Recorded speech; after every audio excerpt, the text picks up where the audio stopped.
সফল হয়েছে তারা, ঈমান এনেছে যারা। আমার প্রিয় ময়মনসিংহবাসী, ঠিক আছে, বিদায় নেই না? বিদায় বিদায় নিব তো। প্রিয় ভাইরা, এই 1 ঘন্টা যাবত আমি শান্ত হতে বলার পরেও এইখান থেকে ধাক্কা আসতে আসতে মাঝখানে অন্য কেউ শুনতে দিচ্ছেন না, নিজেও শুনতেছেন না। রোজাদারদের কষ্টের কারণ হইতেছে কি হইল তাহলে বলেন? বলেন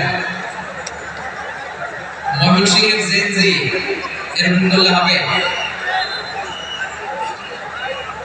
এটা তো জানি আমরা, লোক হয়ে গেছে বেশি, ধারণ ক্ষমতার চেয়ে লোক বেশি।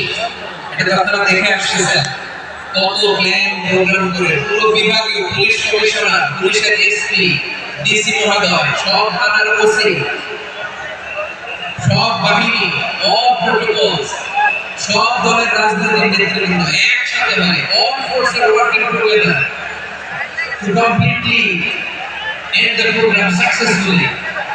ওনারা মাসের পর মাস কষ্ট করে আয়োজন করবেন, আর আপনারা কয়েকশো মানুষ ধাক্কা ধাক্কি করে মিছিল করার পরে কি করবেন? হ্যাঁ, আর যে পয়েন্টগুলো আছে এগুলোকে আমি শেষ করবো না, শেষ করে দিব। হ্যাঁ, শান্ত হন, শান্ত হন, শান্ত হন। বিভিন্ন মহাসমাবেশে তো আমরা দাঁড়ায় দাঁড়িয়ে কথা শুনি, কি বলেন? জায়গা পাওয়া যায় দাঁড়িয়ে শুনেন না, কান দিয়ে খেয়াল করবেন না।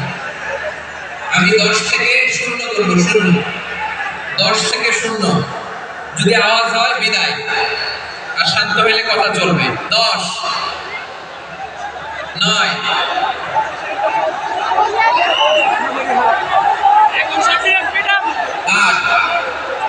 কেউ কাউকে থামেন, চুপ করেন বলা দরকার নেই, নিজে চুপ করেন, যেভাবে